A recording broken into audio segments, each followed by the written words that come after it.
नमस्कार। आज हम हिंदी भाषा की छठी कक्षा की पाठ्य पुस्तक ज्ञान सागर के पाठ 9 दोहे की व्याख्या करेंगे, जिसके कवि अब्दुल रहीम खान खाना जी हैं। तो आइए बच्चों शुरू करते हैं। रहीमन वे नर मर चुके, जे कहूँ मांगन जाई, उनते पहले वे मुए, जिन मुख निकसत नाही। इस दोहे में कवि रहीम जी कहते हैं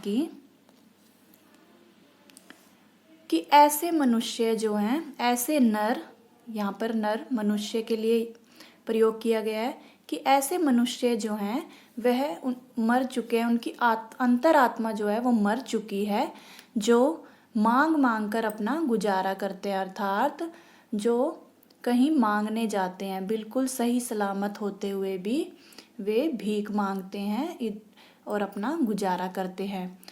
लेकिन सच्चाई तो यह है कि इनकी अंतरात्मा से पहले उनकी अंतरात्मा मर चुकी है, जिनके मुख से याचकों के लिए नहीं निकलती है। तो कहने का अर्थ ये है कि कई बार क्या होता है, जो किसी मनुष्य की ऐसी मजबूरी आ जाती है कि उसे मांगने पर मजबूर होना पड़ता है, अब भीख मांग कर ही उसे अपना गुजारा करना पड़ता है। लेकिन कवि कहते हैं कि उनसे भी पहले वे नर मर चुके हैं, उनकी अंतरात्मा मर चुकी है, जो जिनके द्वार पर जब कोई याचक यानी कि कोई भीख मांगने के लिए आता है और वो उनके पास सब कुछ होते हुए भी वे उसे मना कर देते हैं भीख देने से, और उनके मुख से क्या निकलता है, उनके लिए नहीं शब्द निकलता है कि आगे जाओ, यहाँ पर तुम्हें कुछ नहीं मिलेगा।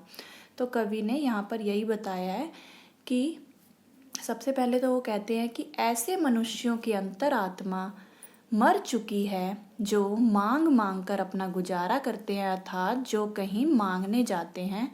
किंतु सच्चाई तो यह है कि इनकी अंतरात्मा से पहले उनकी अंतरात्मा मर चुकी है, जिनके मुख से याचकों के लिए नहीं निकलती है, यानी उनके द्वार पर जो भीख मांगने आते हैं उनके लिए नहीं शब्द निकलता है कि यहाँ कुछ नहीं है, आगे जाओ।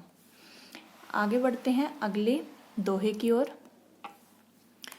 दोनों रहीमन एक से, जोलो बोलत नाही, जान परत है काक पिक, ऋतु बसंत के माही। इस दोहे में कवि रहीम जी कौवे और कोयल के विषय में बात कर रहे हैं कि दोनों का ही रंग जो है एक समान होता है। कौवा और कोयल दोनों का रंग ही एक समान अर्थात काला होता है। जब तक वे दोनों अपने मुख से अपनी आवाज़ नहीं निकालते, अर्थात बोलते नहीं हैं, तब तक जो है हम उनकी पहचान नहीं कर सकते, नहीं कर पाते कि यह कोयल है या कौवा। लेकिन जब वसंत ऋतु आती है तो कोयल की मधुर आवाज़ से दोनों का अंतर स्पष्ट हो जाता है। जो कोयल की मधुर आवाज़ होती है वो सबके मन को भाती है, और जो कौवे की आवाज़ होती है वह कानों को अप्रिय लगती है। जैसे कौवा जो है काएं काएं की आवाज़ निकालता है, और जो कोयल है वो कुहू कुहू की आवाज़ निकालती है।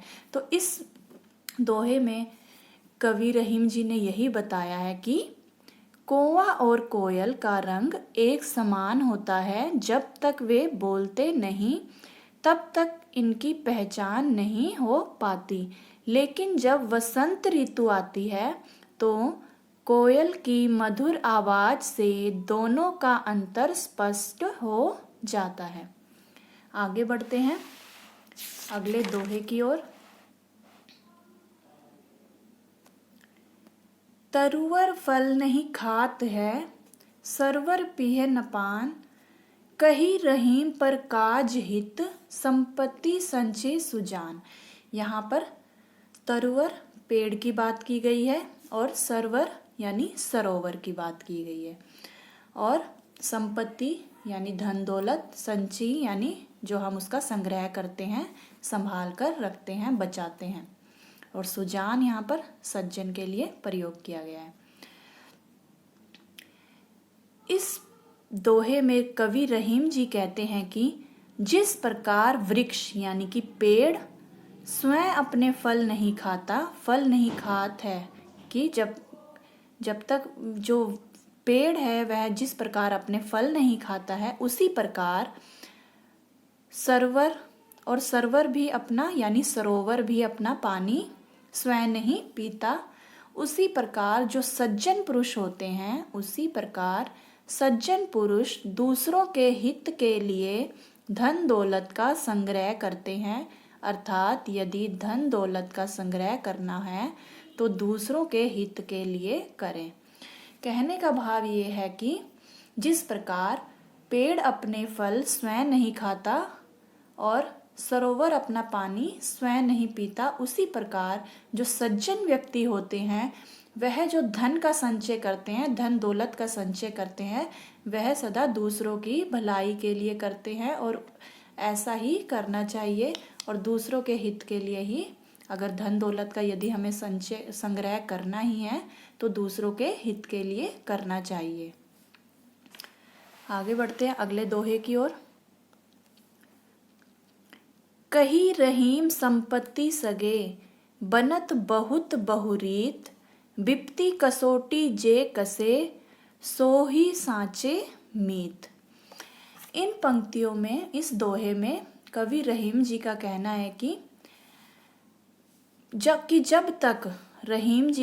है कि जब मनुष्य के पास धन संपत्ति होती है तो बहुत से लोग उसके मित्र बन जाते हैं, लेकिन जो हमारे मुश्किल समय में हमारा साथ देते हैं वही हमारे सच्चे मित्र कहलाते हैं।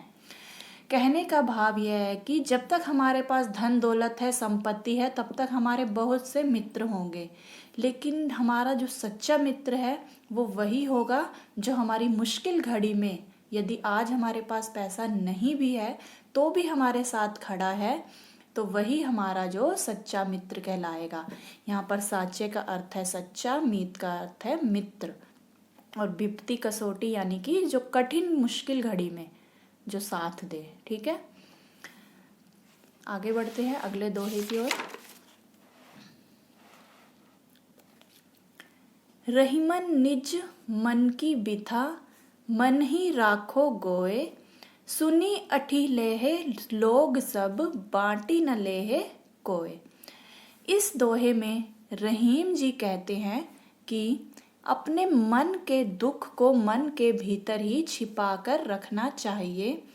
दूसरे का दुख सुनकर लोग इठला भले ही लें, उसे बांट कर कम करने वाला कोई नहीं होता। अर्थात जो लोग अपने दुखों को अपने तक सीमित ना रखकर दूसरों के साथ अपनी परेशानी साझा करते हैं, वे खुद ही अपना मजाक उड़वाते और हंसी का पात्र बनते हैं। इस दोहे में रहीम जी का कहना है, भाव यह है इस दोहे का कि निज का अर्थ है अपना मन की बिथा, अपने मन की परेशानी को मन ही राखो गोए, कि अपने मन के अंदर ही रखना चाहिए, किसी से हमें साझा नहीं करना चाहिए, अपनी परेशानी नहीं बतानी चाहिए। सुनी अठले है लोग सब, कि जिसे भी हम अपनी परेशानी बताते हैं उसे सुनकर वे जो है हमारी परेशानी दूर नहीं करते, बल्कि हमारा जो है मजाक बनाते हैं। बांटी न ले कोई भी हमारी जो परेशानी है उसे बांटने को तैयार नहीं होता, अर्थात बांटता नहीं है हमारी परेशानी को, बल्कि हमारा उसके सामने क्या मजाक ही बनकर रह जाता है। इसीलिए रहीम जी ने अपने मन की परेशानी को मन में ही रखने के लिए कहा है। अगला देखते हैं, अगला दोहा। रहीमन देखी बड़ेन को, लघु न दीजिए डारी, जहाँ काम आवे सुई, कहाँ करे तलवारी। तो इस दोहे में रहीम जी कहते हैं कि बड़ी वस्तु को देखकर छोटी वस्तु को फेंक नहीं देना चाहिए, क्योंकि जहाँ छोटी सी सुई काम आती है वहाँ तलवार क्या काम देगी। अर्थात सभी वस्तुओं का स्थान अपना अपना होता है। तो कहने का भाव यह है कि जैसे रहीम जी ने कहा देखी बड़ेन को, अर्थात यहाँ पर बात की गई है कि बड़ी वस्तु को देखकर लघु अर्थात छोटा ना दीजिए डारी की, लघु को फेंक नहीं देना चाहिए। डारी का मतलब फेंकना, कि छोटी वस्तु को फेंक नहीं देना चाहिए बड़ी वस्तु के सामने या उसे देखकर। जहाँ काम आवे सुई, कि जहाँ सुई का काम होगा, कहाँ करे तलवारी, तो वहाँ तलवार का कोई भी महत्व नहीं है। कि जहाँ पर यदि सुई हमारे अब प्रयोग में आएगी, जिस काम के लिए सुई का प्रयोग होगा, वहाँ पर तलवार का कोई भी महत्व नहीं है। सभी वस्तुओं का जो स्थान है वह अपना अपना होता है। तो ये थे पाठ 9 के व्याख्या, पाठ दोहे की व्याख्या। आशा करती हूँ आपको अच्छे से समझ में आ गई होगी। अगली वीडियो में हम इसी पाठ से संबंधित अभ्यास कार्य करेंगे। तो मिलते हैं अगली वीडियो में, तब तक के लिए नमस्कार।